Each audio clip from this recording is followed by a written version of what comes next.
अस्सलामुअलैकुम। Welcome to it's play time.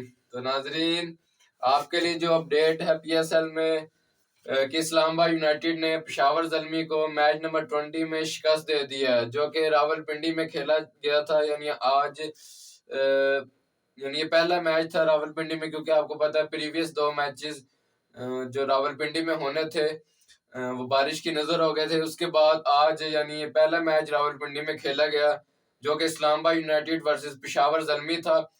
Islamabad United ने पेशावर ज़ल्मी को 29 रन से शिकस्त दे दी है।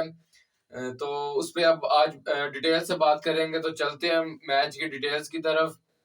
नाज़रीन, पेशावर ज़ल्मी ने सबसे पहले टॉस जीत के बॉलिंग का फैसला किया है बाबर आजम ने, कि आज हम बॉलिंग करेंगे, क्योंकि आपको पता है जो रावलपिंडी की पिच है ना, वो ज्यादातर चेजिंग में बहुत सूटेबल होती है। अगर आपने पिछला सीजन देखा हो तो उसमें भी पेशावर ज़ल्मी ने 240 रन किए, क्वेटा ने चेज कर लिए। मुल्तान ने 260 आई थिंक 7 किए, क्वेटा ने वो भी 263 कर लिया। चेज तो नहीं कर सके, लेकिन उसमें यानी चेजिंग है थी। इसी तरह को एक दो और मैचेस इस तरह हाई स्कोरिंग हुए, क्योंकि जो पिंडी की पिच है ना, पिंडी के स्टेडियम की, वो बहुत फ्लैट पिच है। यानी बॉल सीधा बैट पे आते हैं। यानी वहां सिर्फ एक स्टेबल बैट्समैन होना चाहिए जो खड़े होके खेले। तो जिस तरह आपने देखा कि इस मैच में शादाब खान ने बहुत अच्छी बैटिंग की। उन्होंने इस्लामाबाद यूनाइटेड का स्कोर यहाँ मतलब जो एक यहाँ था ना, वो यहाँ कर दिया। उन्होंने 51 बॉलों पे 80 रन की इनिंग्स खेली। जिस तरह पेशावर ज़ल्मी ने बॉलिंग में स्टार्ट लिया था, साइम अयूब ने फर्स्ट बॉल पे मैच की विकेट ली, तो डेट्स अमेजिंग। मुझे लगा था कि शायद ये पेशावर ज़ल्मी काबू कर लेगी इस्लामाबाद यूनाइटेड को, लेकिन ऐसा नहीं हुआ।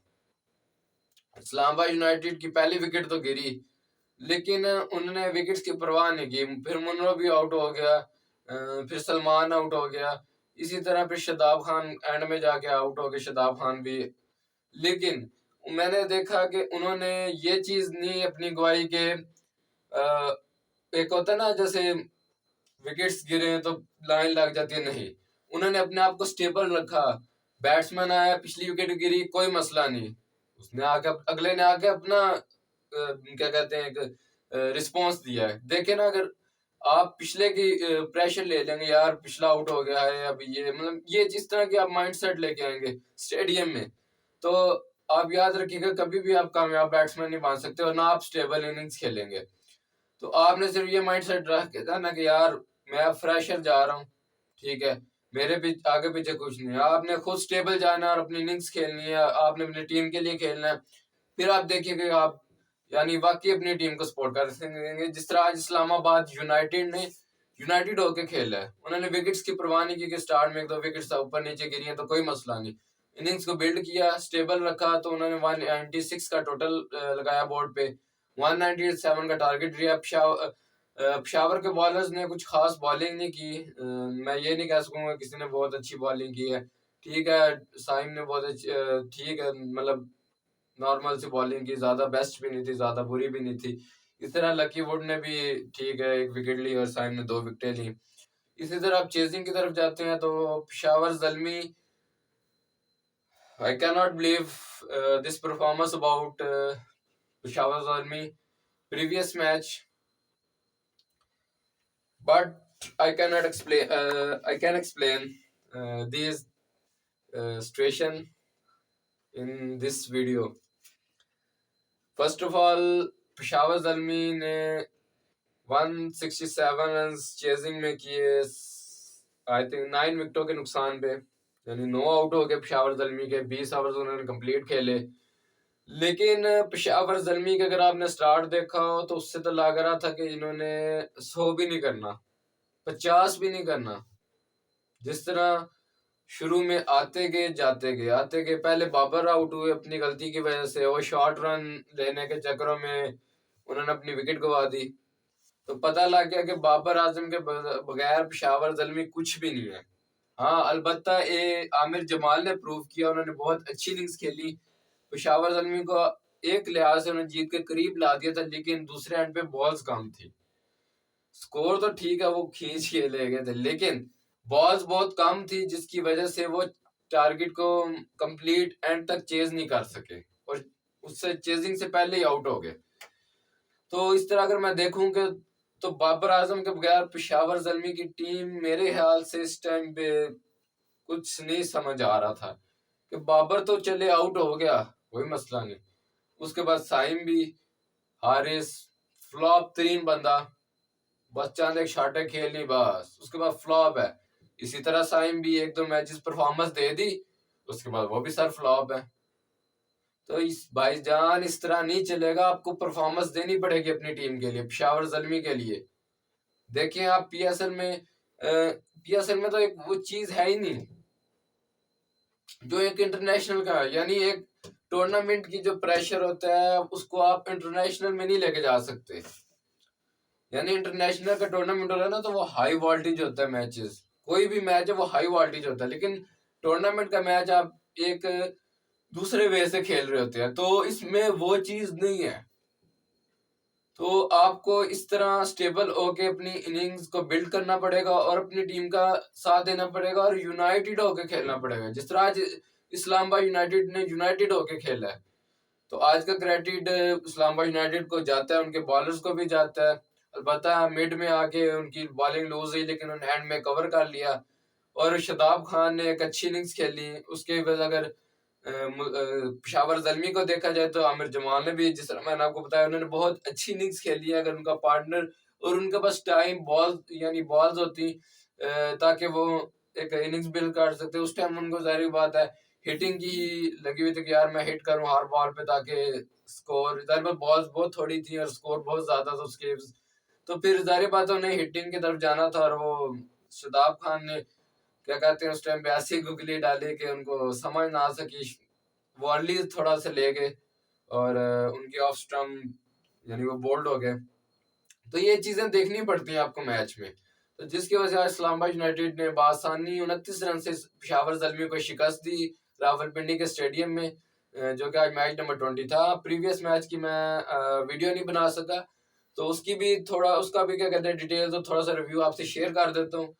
जो कि प्रीवियस मैच था यानी 3 मार्च को जो खेला गया, वो मुल्तान सुल्तान वर्सेस कराची किंग्स था, जो कि कराची के स्टेडियम नेशनल स्टेडियम में खेला गया। उसमें कराची किंग्स ने कुछ खास बॉलिंग नहीं दिखाई, तो मुल्तान के बैट्समैन ने उधर फिर क्या कहते हैं कमाल दिखाया। 189 रन किए 3 विकेटों के नुकसान पे 20 ओवर्स में, जिसमें उस्मान ने ब्रिलियंट इनिंग्स खेली।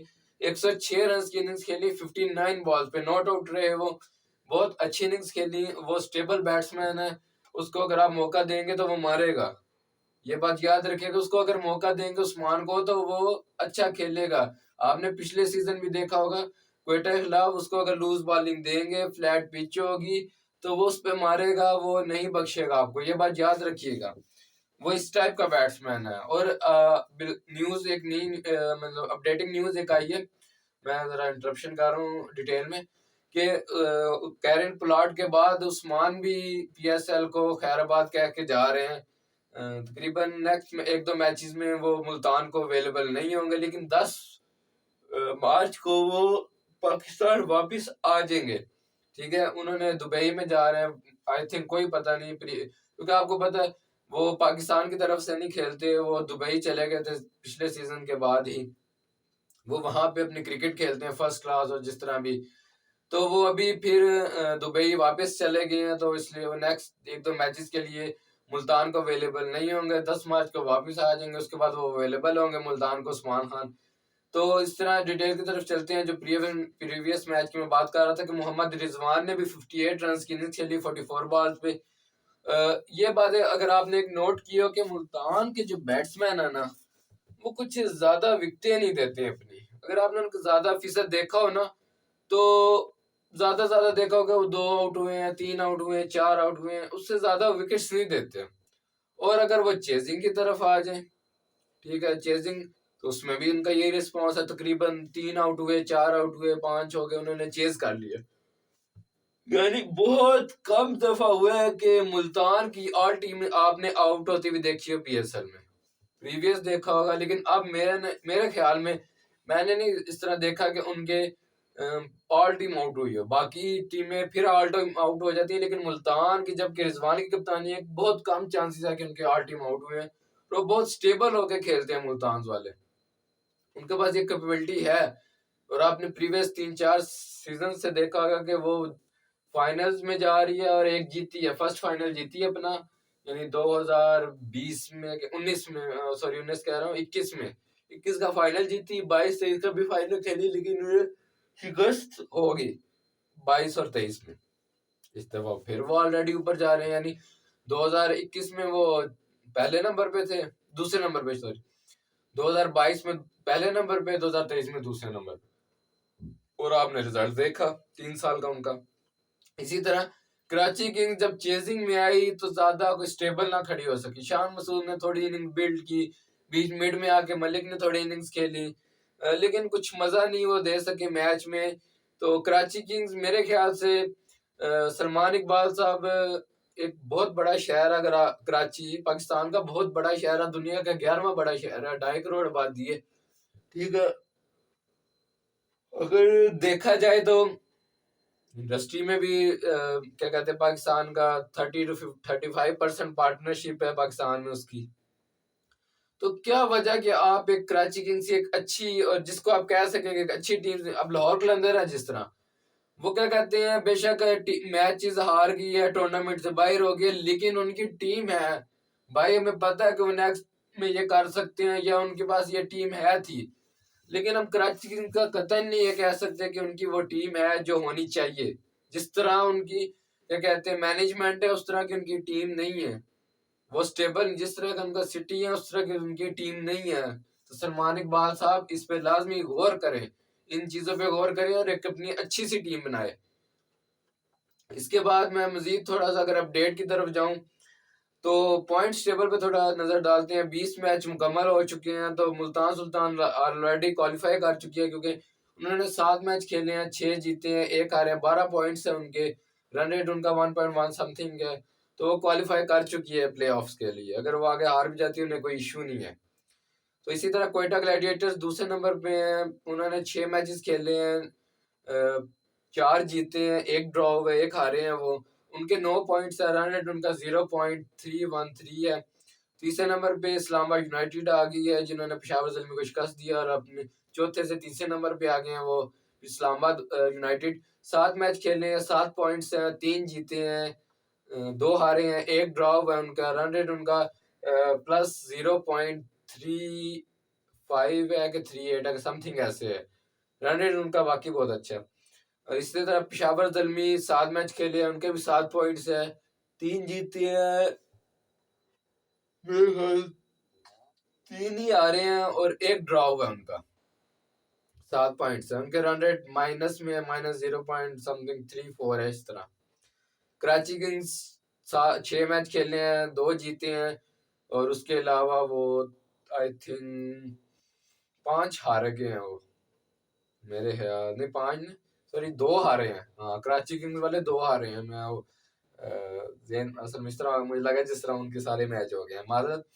तो मतलब ये है कि कराची किंग्स 2 मैच जीते हैं, 4 हार गए हैं वो, तो मतलब रेस में शामिल है, लेकिन 50-50 चांसेस उनके, उनकी टक्कर पेशावर ज़ल्मी से फिलहाल पड़ सकती है। पहले तो इस्लामाबाद से लग रही थी, लेकिन अब पेशावर से उनकी टक्कर लग रही है कि शायद वो पेशावर ज़ल्मी के यानी उसके इव्ज में जा सके, उनका मुकाबला देखा जा सकता है कि इन दोनों में से कौन सी प्ले के लिए क्वालिफाई करती है।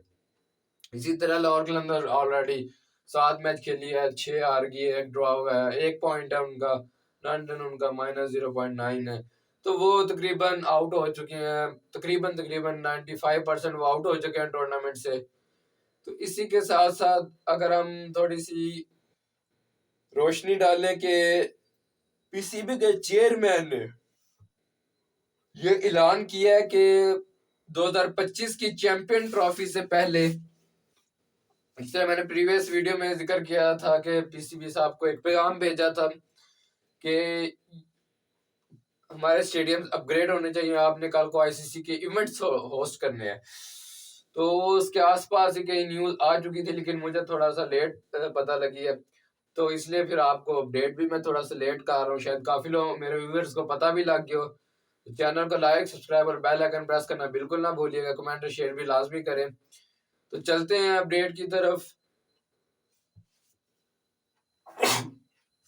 अपडेट ये है कि स्टेडियम्स को अपग्रेड करने की मंजूरी मेरे ख्याल से दे दी गई है। मोहसिन नकवी चेयरमैन पीसीबी की तरफ से 2025 की चैंपियन ट्रॉफी से पहले पिंडी, लाहौर और कराची के अपग्रेडेशन के लिए आई थिंक मंजूरी दे दी गई है। जब इसका बाकायदा तौर पे ऐलान कर दिया जाएगा, यानी इस चीज पे काम करना शुरू होगा, तो इंशाल्लाह आपको अपडेट करेंगे। मजे की बात यह लाहौर वालों के लिए कि लाहौर के गद्दाफी स्टेडियम को जो यानी अपग्रेड करने की पेशकश हुई है, वो ये है कि उसको डबल स्टैंड किया जाएगा और उसकी कैपेसिटी 50,000 की जाएगी लाहौर कलंदर के होम ग्राउंड गद्दाफी स्टेडियम की। तो ये खुशखबरी है पाकिस्तान के लिए, क्योंकि पाकिस्तान में अभी तक कोई भी डबल स्टैंड स्टेडियम नहीं है।